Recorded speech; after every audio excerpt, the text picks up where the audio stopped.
7:57 a.m. 7:57 a.m. Pacific Standard Time, 4/11. How about that? 2012. And what a great bull exhaustion pullback we had yesterday. I'm going to feature NASDAQ 100. These were sold yesterday. What a great range. That was for the put side of the market. That meant that when that NASDAQ 100, and once again, we do teach you how to make that royal money. And let me tell you another thing, that the 2800 put on the week, on the monthly now, had to be sold. There's only 10 contracts. People don't know how to trade these. We do. We're masters in these markets. The bull and bear, meaning that the bull call side market was so inflated, as the MMTs were learning, that the call side had to come back down.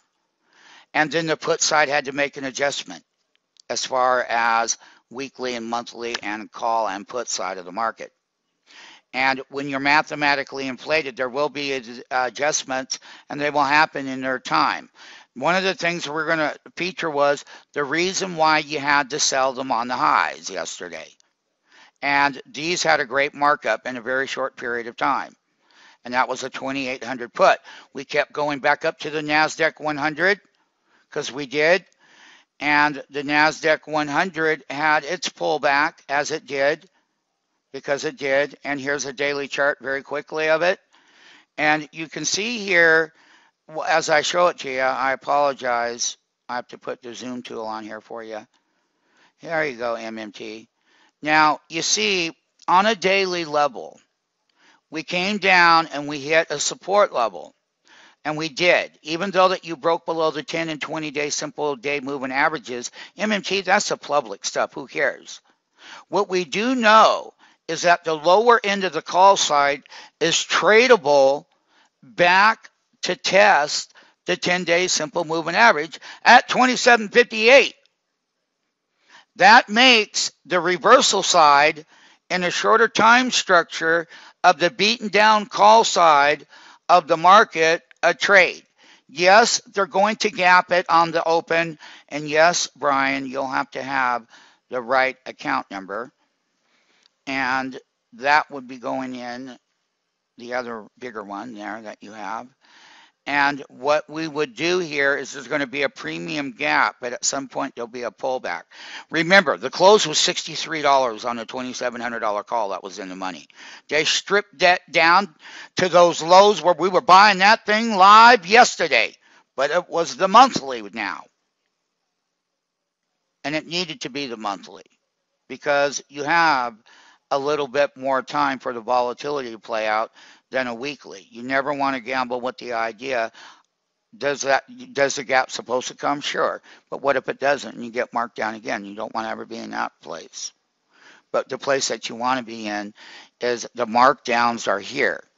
And the wholesale bids in the price channel ranges within the bear over or the bull side of the overbought side of that market for 3 weeks, 4 weeks. And that we got the first pullback, as we said. Now, how many people want to step in? Well, those are the people that didn't get in the market. And now they're going to look for a home. And that favors that within the price channels, it favors that in the price channels that this is the side of the market to focus. That's one pre-market update at 6:01 a.m. Pacific Standard Time, 4/11/2012. Another thing that we would be looking at, knowing that that's where that resistance is, we can go and trade the 27, that 27.75 call has been marked down to levels that have great trades as well. Does it ever have to go back to 27.75? I never said that, but I did say that the 10-day moving average on the NASDAQ 100 is up here.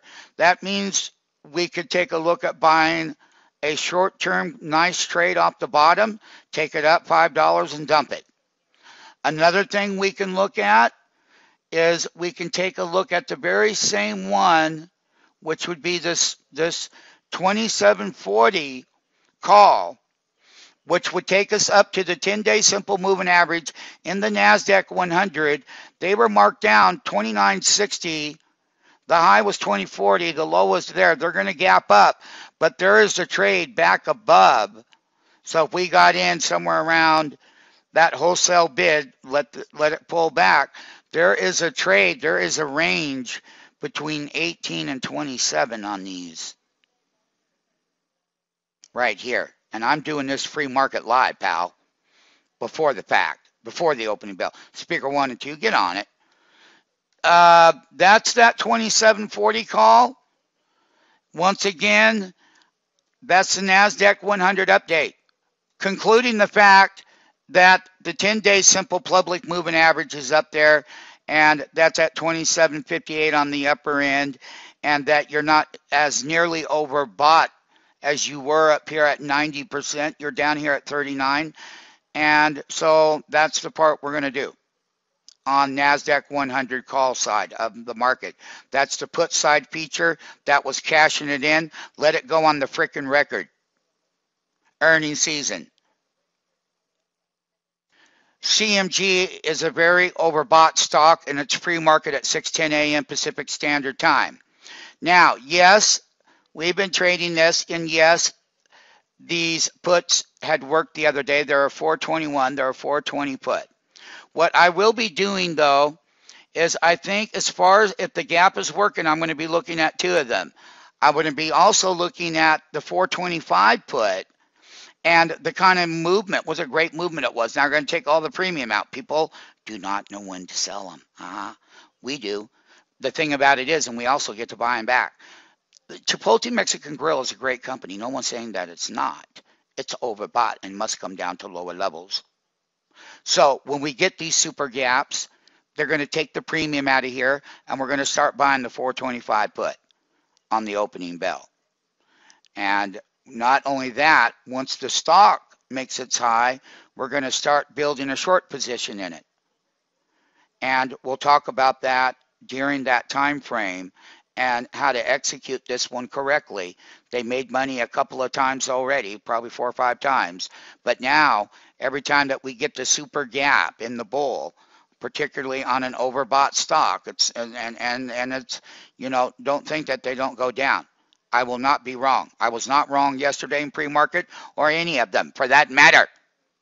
And what we're looking for is that burn right up to that resistance reversal. And then at that point, we will make the engagement in the 425 put.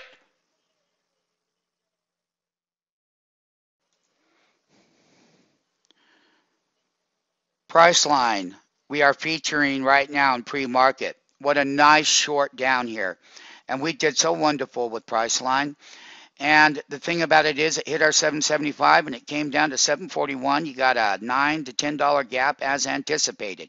And that's from that daily sell down. Why? Because it was overbought. Now, we're going to take advantage of some things here today. And I can tell you one thing that I will be taking advantage of, and that was buying that 740 call. It's a 413, yes. It's a market maker MMT trade. Yes, the high was 35.70, and they paid wonderfully. Did the public know how to sell them? No. In fact, they actually went negative $17 and let it be known on this very day that, unfortunately, people that start getting involved in options markets, they don't know what to do at the right time and how to get that lower bid, that $30 close. And you can see the low here, and you can see the range. So these are going to have a gap up sequence, and we're going to look at trading that 740 call. Some of the other ones that we're going to look at in here, and I will give, see, look at, there's still a lot of room to run. Now, Priceline has that gap. When Priceline falls down to the support level MMTs, and it makes that bottom, which will be higher dollar gap, is that from 775, it was a $35.90 reversal yesterday. So that bull side volatility, as it's always been doing up, is that it was overbought. It had to come down.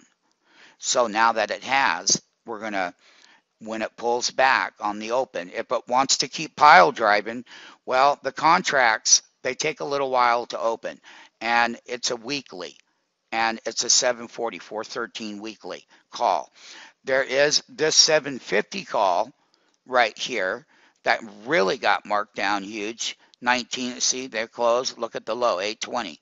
Look at the last print. So we can get over here to that 750 call because price line is gapping up 749, 751, 749, 751.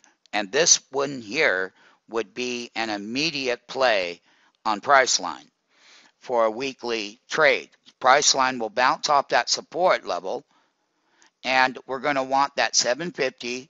So let's just put that there. We're going to want that 740, and we're even going to be looking up, even though we can go to the 421 where there's less risk. And if we believe that price line is going to be rocking as it is, then we know that price line, we could take an up and out of the money, beaten down 421, 760 call. And here's how it got beaten down on the call side of that up and out of the money for April is right here. It was so inflated anyway, it had to come down. Look, and people don't even know how to read it. But that was inflated, and now it's not inflated. It was inflated, and it had to come royally down. And now the lower risk from that inflated retail price entry, you're not buying up here where the public owned them and rode them all the way down on a daily level. You MMTs are king of that wholesale bid relative that the lowest amount of risk, which is wholesale, is the higher plan to prosperity. And that bid and that action. And this is the way it is. And this is live in pre-market, 617. This is one right here. And I'm not kidding you. And I can show you another one. Now, that's the April contract. Now, when I take a look at the April 750, it too made an all-time high yesterday. And did it ever? Did it ever? Did it ever? Look at that all-time high yesterday of $33, and they took them down to $15. That was inflated. They were inflated here too, but it doesn't matter. What matters is this is a 750 call up and out of the money, and that 750 call is up and out of that money. And what month? It's a monthly. So there it is. Now let's get back over here. And you don't have much of a pricing zone, but let's take a look at that 750. Right here is a 750 on that. But let's take a look up here. I want you to see the difference. 750 weekly, you don't have a lot of data, but they were inflated on the weekly level. And they came down where we enjoy buying them wholesale. Yes, we do. Because people don't know how to sell. They know how to buy them, but they don't know how to sell them up here. We know how to buy them down here, and we're going to be looking at that 750 call, and I'll be giving out live bids in a moment.